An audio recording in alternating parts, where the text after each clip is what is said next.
Hello students. So we are continuing with our chapter of breathing and exchange of gases. And as you know that I always start the class with a very positive thought in mind. So I have a very good motivational quote that I found for you, and that is, you are confined by the walls you build yourself. So don't limit yourself. Don't clip your wings, okay? Just fly, fly and soar high and achieve what you have dreamt for. So with this note, today we will start with the topic, the subtopic in breathing and exchange of gases, the exchange of gases. So let's start exchange of gases. So the first question that I would like to ask to you all is, do you know Dalton's law? And I am sure that you guys know Dalton's law. You have studied this in, I think, physics and chemistry. But let us study this in zoology again. So what is Dalton's law? Dalton's law is that the atmospheric pressure is the sum of all the pressures of all the constituent gases: nitrogen, oxygen, water vapor, carbon dioxide, and other gases. This is Dalton's law. Why are we studying Dalton's law in exchange of gases? Because it occurs through passive diffusion on the basis of pressure or concentration gradient. Okay, so why are we studying Dalton's law and Henry's law? First, we should know this. Before knowing Dalton's law, you should know why are we studying this law? Because the exchange of what gases? The exchange of oxygen and carbon dioxide occurs due to passive diffusion, occurs due to a process known as passive diffusion. And this diffusion is based on what? This is based on pressure and concentration gradient. So that's why we need to study the Dalton's and the Henry's law. So Dalton's law state that the atmospheric pressure is the sum of the pressures of all the constituent gases. Okay, and these partial pressures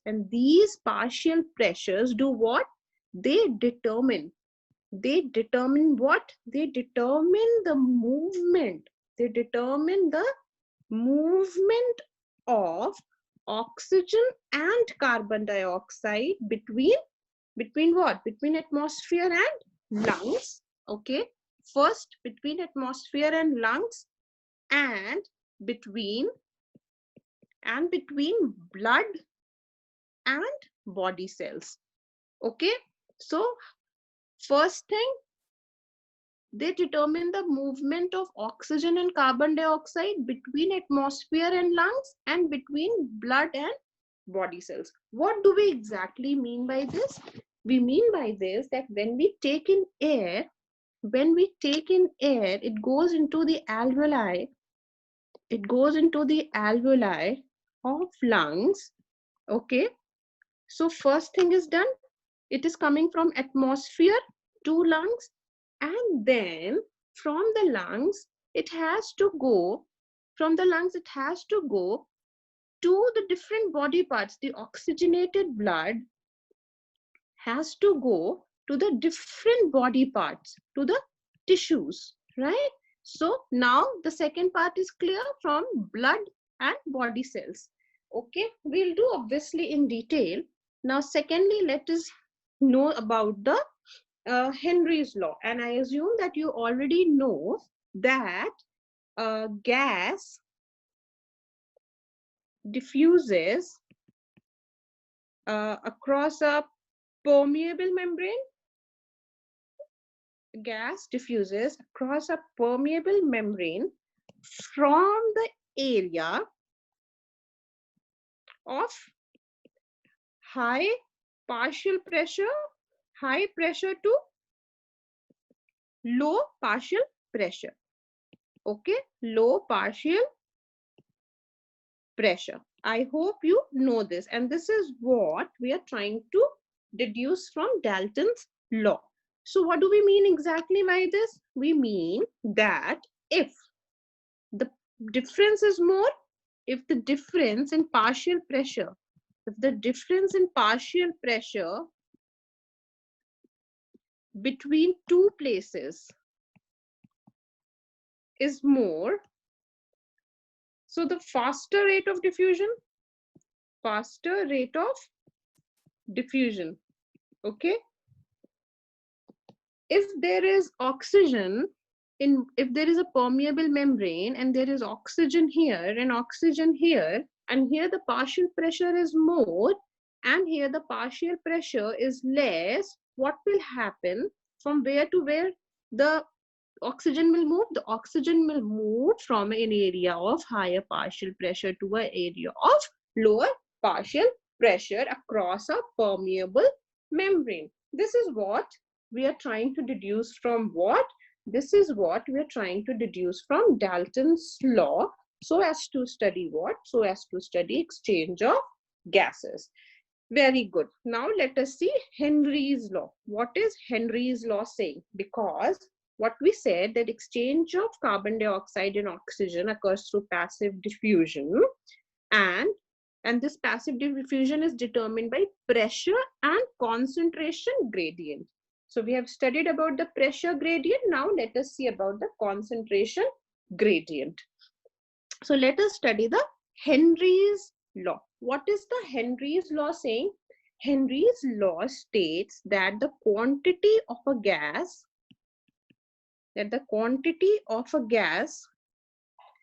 that will dissolve in a liquid, is directly proportional to the one, partial pressure of the gas, and its solubility. Solubility means if the gas is more soluble in the medium, so more gas will travel from that place to the other place. Okay, so in body fluids, now let us study this in body fluids. What happens? How are we using Henry's law in body fluids? So what are we doing? We see that the ability of a gas, of any gas, we are not saying oxygen, carbon dioxide, carbon monoxide, the ability of a gas to stay in a solution is greater when its partial pressure is higher, okay, and it is highly soluble in water. Why water we are saying in body fluids? Because there's a lot of water in our body fluids. Okay, so the ability of a gas to stay in a solution, is greater when the partial pressure is higher and it's highly soluble in water. So if there is a gas, any gas whose partial pressure is higher and it is highly soluble, suppose that's not oxygen, suppose that gas is not oxygen, but its partial pressure is higher than oxygen and it's more soluble in water than oxygen, what will happen? The hemoglobin will bind with that gas. Why? It will bind with hemoglobin, will bind with that gas. Why? Because we assume that its partial pressure was higher than oxygen and it was more soluble than oxygen. So it is more soluble than oxygen. So hemoglobin will bind with that gas. Okay. So if the partial pressure of a gas in a liquid is high and it is very soluble, so more of that gas will stay in that solution. So what will happen? More of that gas will stay in solution. And what solution we are talking about? We are talking about body fluids. So if that gas is more soluble and has a higher partial pressure than oxygen, so it will stay more in body fluids. Okay, so when we'll study about the various diseases of respiratory organs and respiratory diseases, we will come to know, we will see how this is, we will use this also. So now let us see something about respiration. Okay, so let us see something about respiration. Here I will also like to tell you one thing. Sometimes a question is asked, what is clinical application? What is a clinical application of Henry's law? Okay, what is a clinical application of? So the answer of this question is hyperbaric oxygenation. Hyperbaric oxygenation.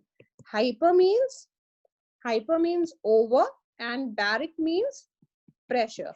So what happens in some diseases, like where the patients are infected by, patient is infected by anaerobic bacteria. Like what? In what disease? It happens in tetanus.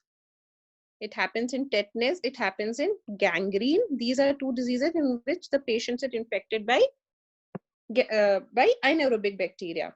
But one thing is that anaerobic bacteria, it cannot live in free oxygen, right? It cannot live in free oxygen. So what does the doctor do? The doctor puts the patient in a hyperbaric chamber. What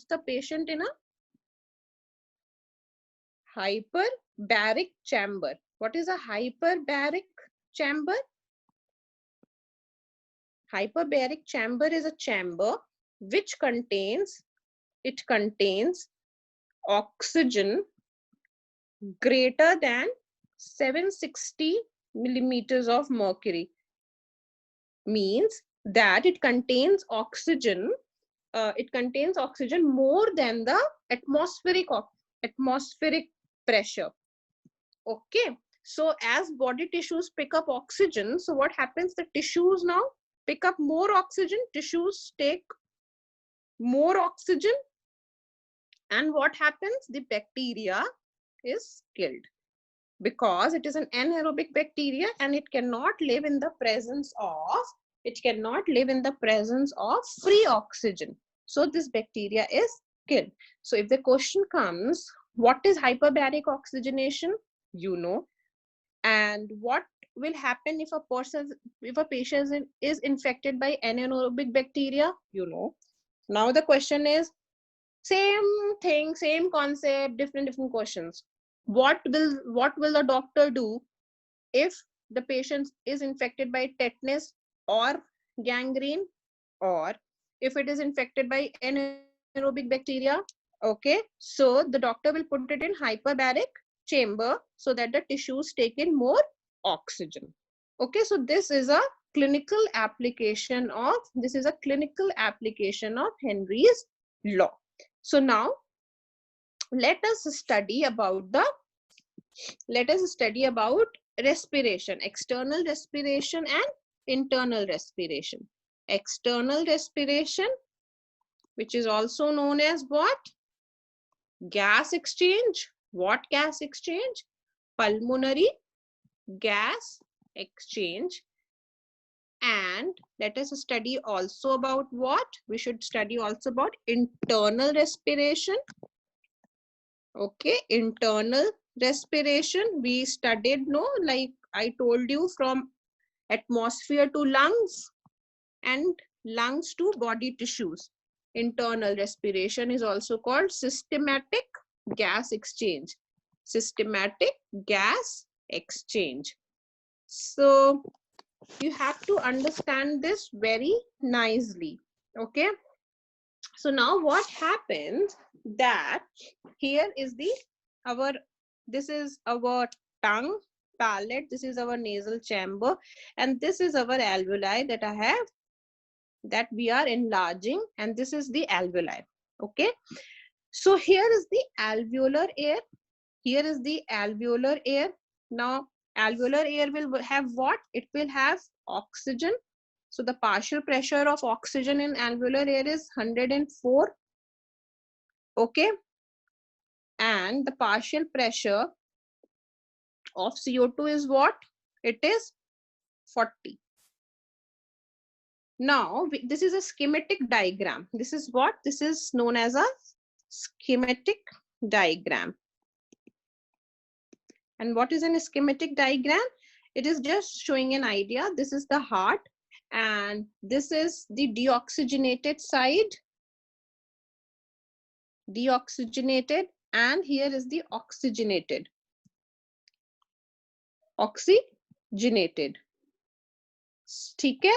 Oxygenated. So oxygenated blood is carried by pulmonary artery. No, that's the only difference. That's the only vein that carries oxygenated blood. That's what? That's pulmonary vein.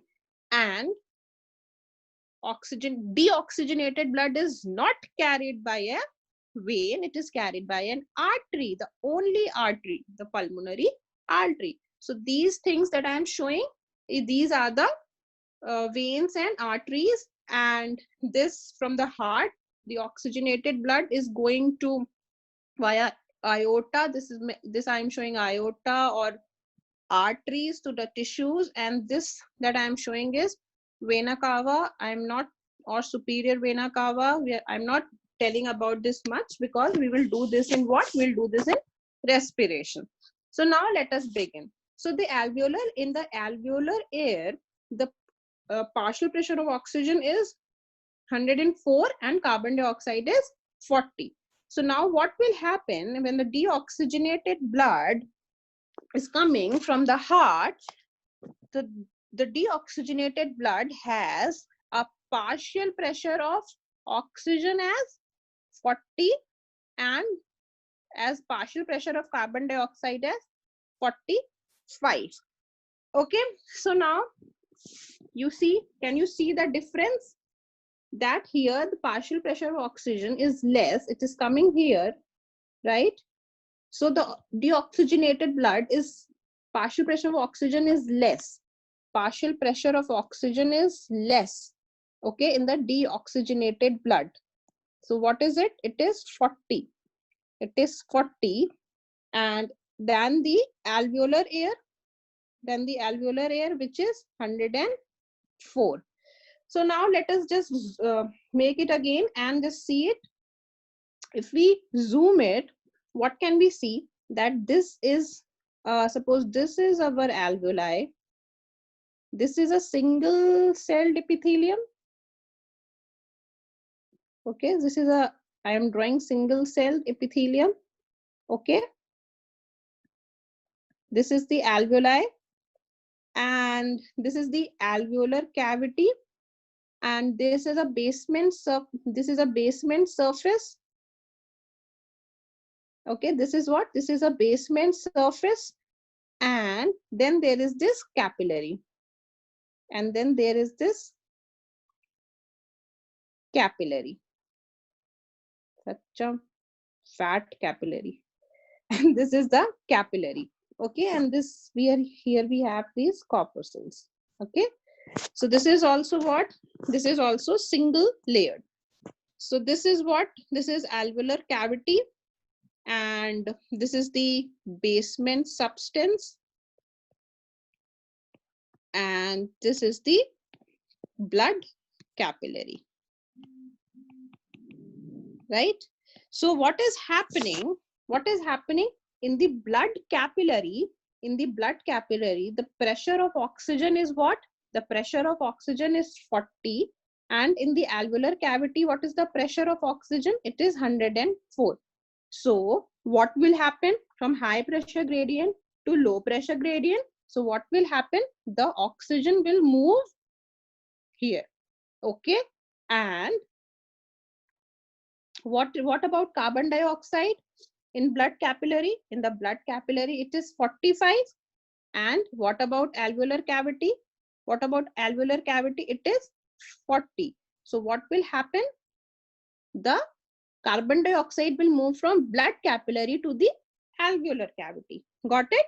So this is what we saw it at enlarged.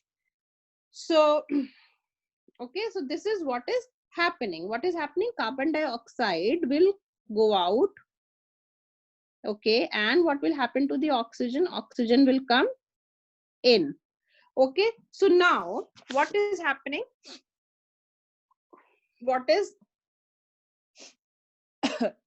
what is happening when the alveolar air has a partial pressure of 104? It is diffusing. So now it will go to the heart.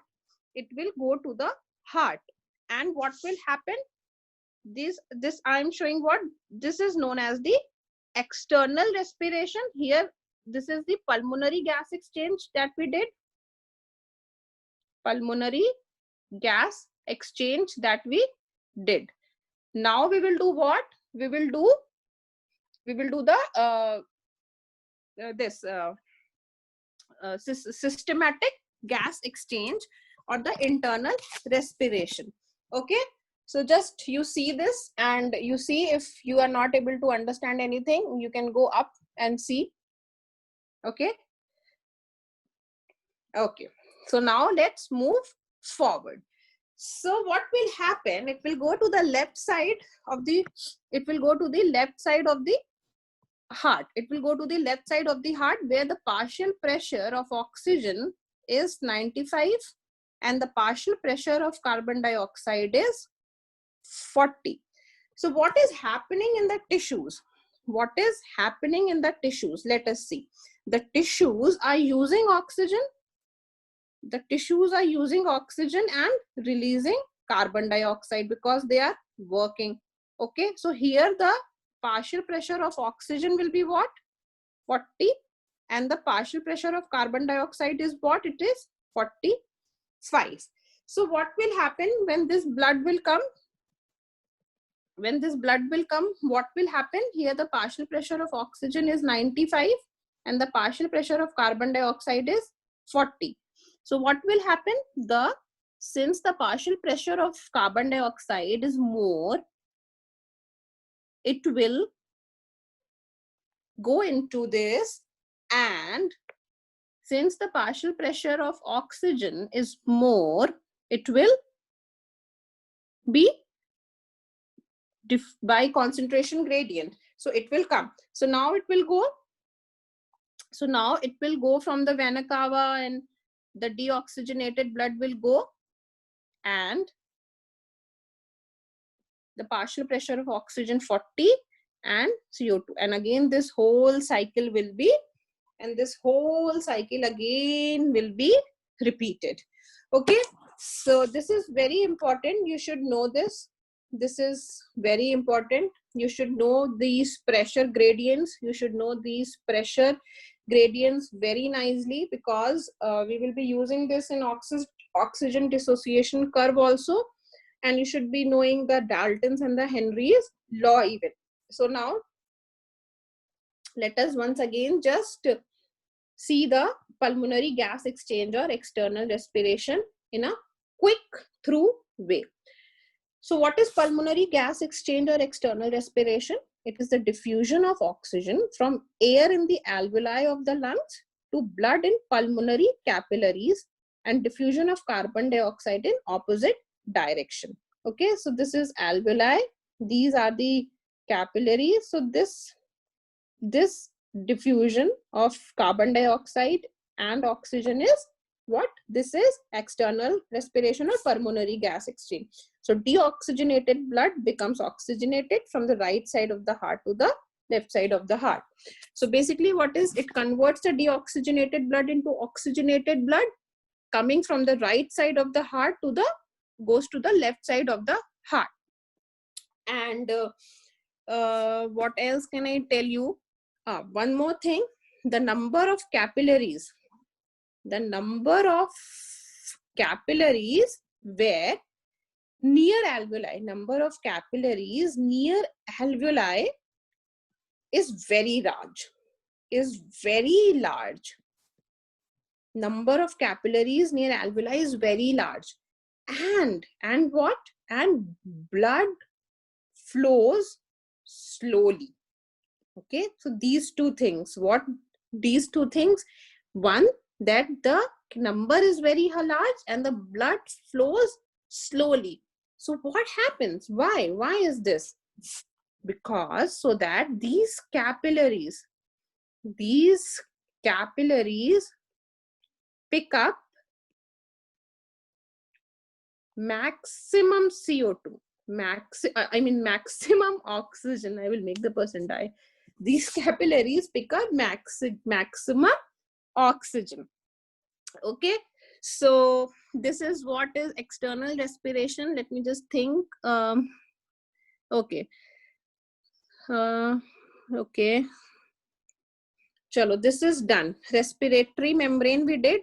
We made that that alveoli and this basement membrane and this basement substance and this capillary and alveoli. So this all forms the respiratory membrane. This all forms what? This is the respiratory membrane.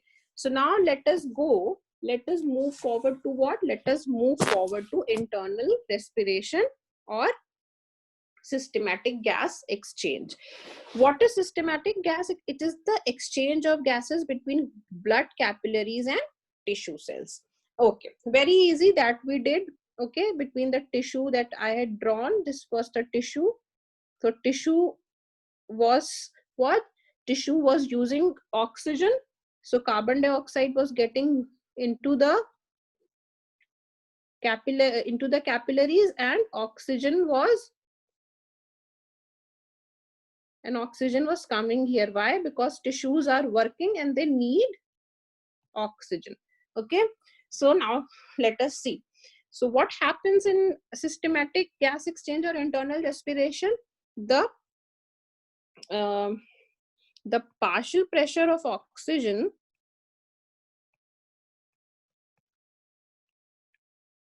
of blood pumped into systematic capillaries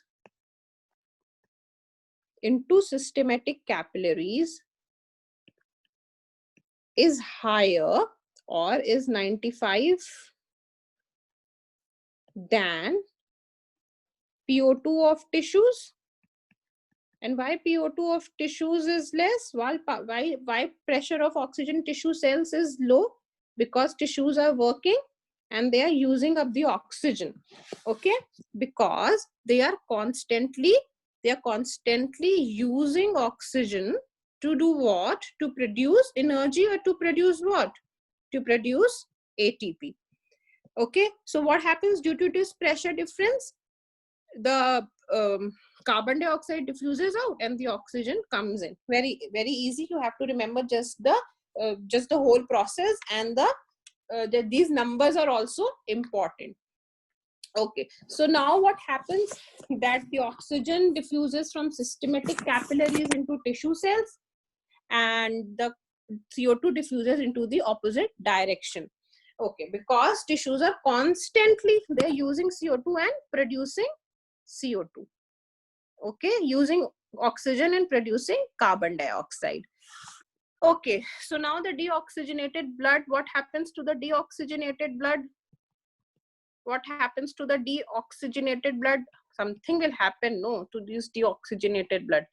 It returns to the heart, no other option, and is pumped to the lungs for another cycle of respiration. Okay, so now I'll tell you one very interesting fact. If suppose you are at rest, you are a person and person is at rest. So what will happen if the person is at rest? The tissue cells whatever tissue cells you have, they need, do they need 100% oxygen that is available? No, they need only 25% of the available oxygen in oxygenated blood. Okay, they don't need 100%. Don't think that all the oxygen will eat it gup gup gup. No, they need only 25% of the oxygen. So now the interesting fact.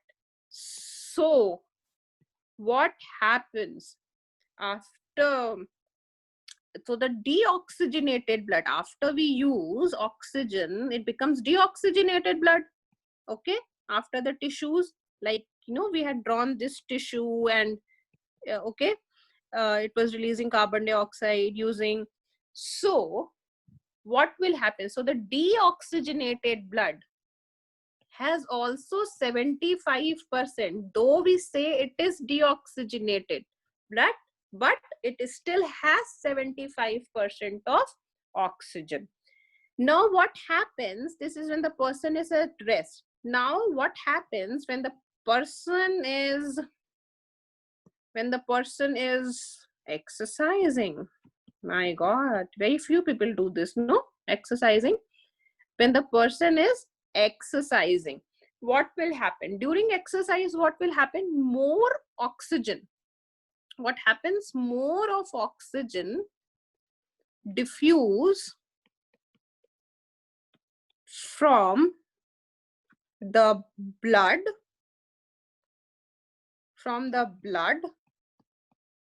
to metabolically active cells. That's very common sense because it is working, so it needs more of oxygen, right? It needs more of oxygen. So more of oxygen diffuses from blood to metabolically active cells. That what it will use this oxygen for? To produce ATP. Okay, so now what will happen? This all happened, right? That oxygen, more oxygen is diffusing in the tissues that are, you know, working hard to make muscles and all. But what is the outcome? Production of ATP, it's fine, but what is the outcome? Here, the deoxygenated blood was having 75%, but when the person is exercising, so the deoxygenated blood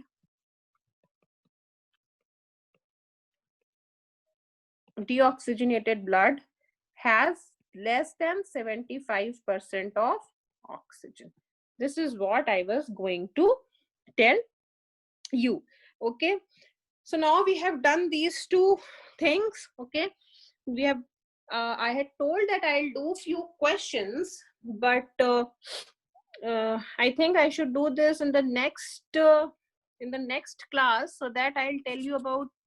Okay, let's try to do it. Okay, let's try to do it if you are able to do.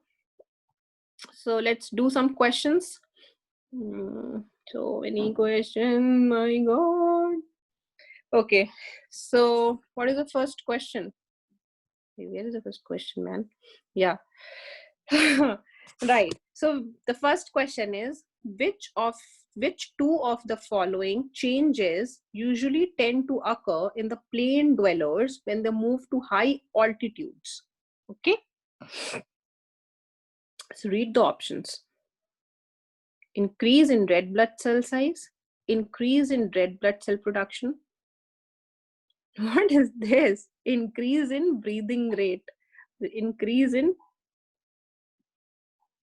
that's increase in breathing rate, or increase in thrombocyte count. When you see that the person is going from a plane to a high altitude, what will happen? Think. I'm giving you, this is the out of option. Increase in red blood size, no. Which two of the following? Very important. This was the thing that you have to see. Generally, what will happen? The kids will just in a hurry Abhi right now you are at ease, you are at your home, watching the video very leisurely, doing the questions very leisurely, you're watching a video, eating something. But imagine you are in a pressure cooker in an exam, then you will tend to forget this too, right? So stop eating your chips and just see that there is a written which two of the following changes. So not only this, increase in red blood cell production. Okay. After I have done with the chapter, I will take all these questions and put it in a PDF. Okay. So the options are 2 and 3. Okay. Now, which matches are correct? Now you have to see the previous video so as to, because that's a very big topic about respiratory volumes and respiratory capacities that I have already discussed. So I'm assuming that you have already seen all the videos. See beta, what I am doing is I'm making very small videos of every tiny topic. You know, like when I'll do digestion also, no, I will do after respiration, I'll do digestion. I will make very small topic for stomach, for liver, for small intestine, for gallbladder, even very small topics. So like if you're studying and you just forget, you know, something regarding trachea, you don't have to see the whole video, right? So which matches are correct? Residual volume, vital capacity, inspiratory reserve volume, and inspiratory capacity. So residual volume is around 1100 to 1200. So this is not correct. Vital capacity is around 3400 to 4800. This can be the correct option. Inspiratory reserve volume is around 2500 to 3000. This is wrong. And inspiratory capacity is 3000 to 3500. So the most correct option, see, sometimes what happen is you see that two options are correct, but the most correct will always be the correct thing. Okay. So if it was like, you know, two options were correct, then this vital capacity can also be correct. Okay. And one thing you have to remember is that you have to remain calm. Okay. Whenever you're doing questions, please read the questions correctly. What is the biggest mistake? That kids don't read the question. And one more thing, it's not physics. You don't have to calculate after reading the question. Once you read the question, no, the answer should be in your mind, because the options are confusing. If you have already framed the answer in your mind, it will be very easy to mark the correct option. So now, third question, a large proportion of oxygen is left unused in human blood even after its uptake by the body tissues. Okay, this oxygen helps in releasing more oxygen to the epithelium tissues. Which oxygen we are talking about? The proportion of oxygen that is left unused in the human blood even after its uptake by the body tissues. Try to be quick in zoology and botany so that you can give more time to physics and chemistry where lots of calculations are needed. That's why I'm reading the questions a little fast so that you can, you know, that brain moves quickly. It works quickly. Helps in releasing more oxygen to the epithelium tissues, acts as a reservoir during muscular exercise, raises the partial pressure of CO2 to, okay, read the question.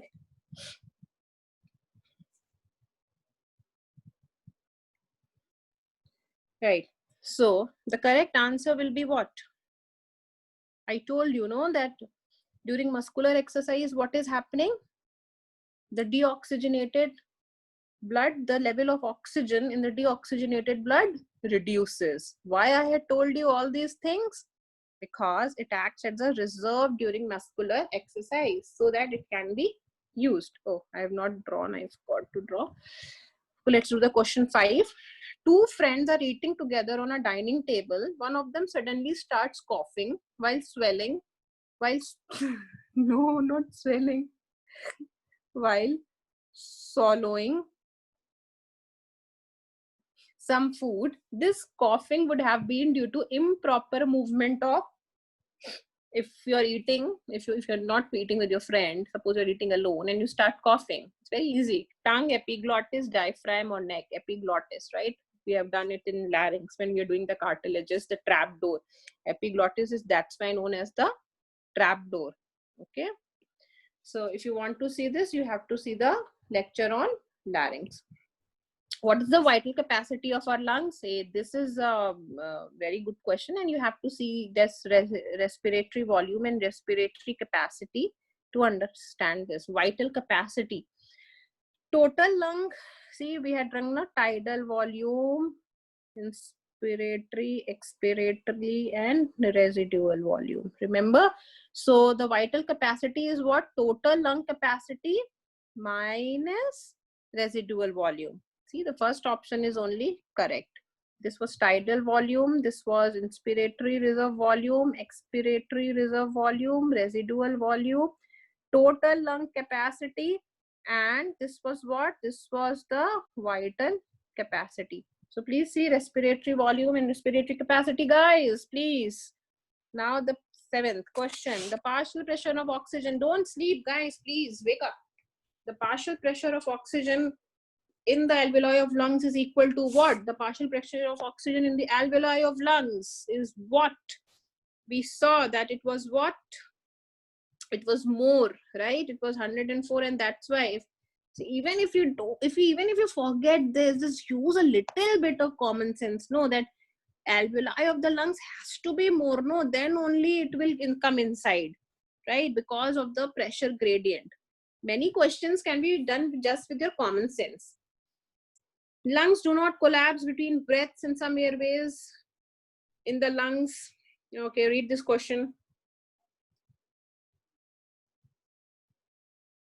As soon as you see, pulling the lung walls, there is a negative tetrapleural pressure. Okay, I have done this when we were doing lungs. Please see the previous video on lungs. You will easily understand this.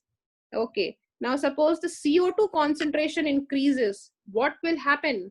What will happen if the CO2 concentration in the blood increases? What will happen to the breathing? Will it become shallow and slow? No, because we need oxygen. So it will become faster and deep because the tissues will be needing more of oxygen, because the carbon dioxide concentrations will increase and we need oxygen. We don't need carbon dioxide. We're not anaerobic. We are aerobic. We need oxygen. Okay, so it will become faster and deep. Now, this is a very interesting question. Looks very easy. Done wrong by almost everyone. If the skin of earthworm becomes dry, it dies due to dehydration. No, wrong. This is wrong. It does not die of dehydration. It dies because of asphyxia. Okay.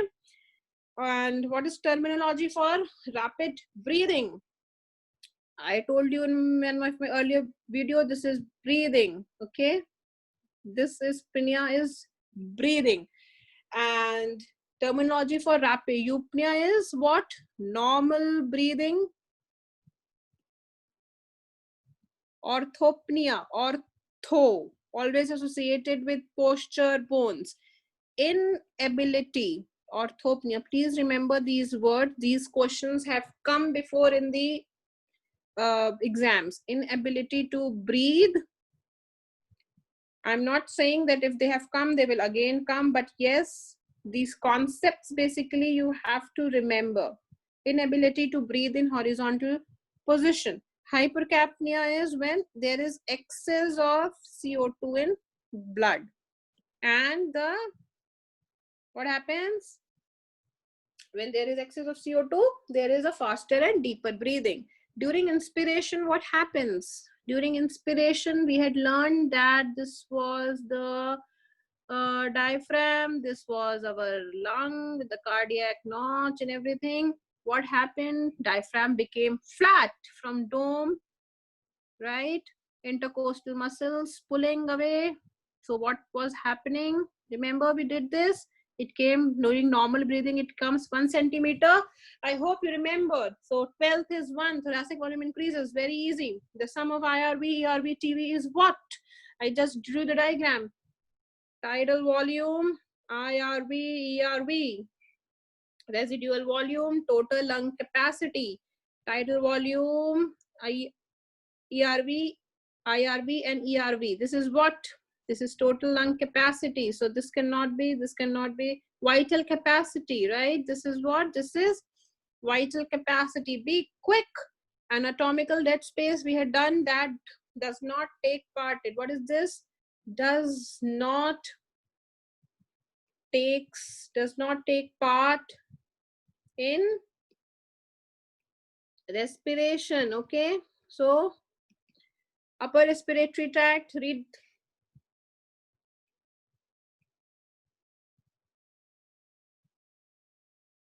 Right, very good. Vocal cords, remember we had done this, cricoid, we did this so many times, right? Corniculate, arytenoid, all these things. So very easy. Vocal cords occur in larynx. Very nice. Common feature of human and insect trachea is non-collapsible walls. Yay, and the answer is wrong. This is not non-collapsible walls. It is supporting rings. Okay, very confusing. Now we'll do this. We'll do this when we'll do neural regulation. We'll do this when we'll do this neural regulation. Just for the continuity, the impulse for voluntary forced breathing starts in cerebral hemispheres. We'll do this in neural regulation. It's a big topic, neural regulation and chemical regulation. So we'll do this, and then you'll be able to understand these questions. See, I have done few questions in the previous videos also. So what my aim is, you do a small teeny mini amount of this, and then what you do, you just do the questions, and finally when we have finished the chapter, then you do a lot of questions. Some questions I'll be giving you, some questions you'll be buying books or taking from somewhere else. So you'll be doing a question. So it's very easy to learn and difficult to apply. So guys, do questions and apply the learning. Okay, what is the approximate normal composition of alveolar air? 14% of oxygen, carbon dioxide 6, 80% of nitrogen. If we are doing this since, I don't know, since if you're reading NCERT or any book, you know this. I'm not going to explain this, you know this, right? Which one of the following mammalian cells is incapable of metabolizing glucose to carbon dioxide aerobically? The most important word in this whole question is aerobically. What is this? That is RBC. Okay, blue protein, copper protein complex, oxygen transport. We'll do this question in transport of gases. That is the next topic that I am going to do, okay, in the next lecture. But common sense, guys, blue copper protein complex, what? Hemocyanin, some questions you can just do like this also. Okay, so rest of the questions we'll do it afterwards, because they are mostly of neural control or of transport of oxygen. Okay, right? So, or they are because they are of diseases associated with respiration. Okay, so this is about oxygen dissociation curve. We have not told you. Okay, we can do this. Mammalian lungs have numerous alveoli. As soon as you read have numerous alveoli, what is the term that's coming in your mind? So there are numerous alveoli because, don't read the options and just see what are the numerous alveoli for increasing surface area for gaseous diffusion. This answer should come in your mind before reading the option and see, right? So guys, this is what is for today's lecture. Next lecture I'll be doing transport of gases, and we'll be doing transport of oxygen, and in that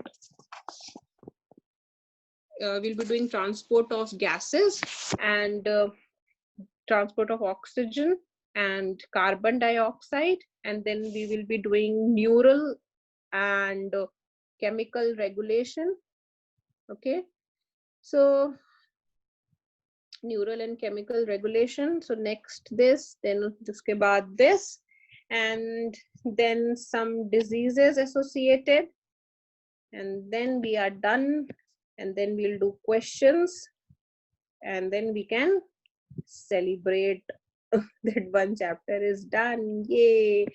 Okay, bye guys. Have fun, study hard, and don't take stress. Okay, bye bye. Have fun.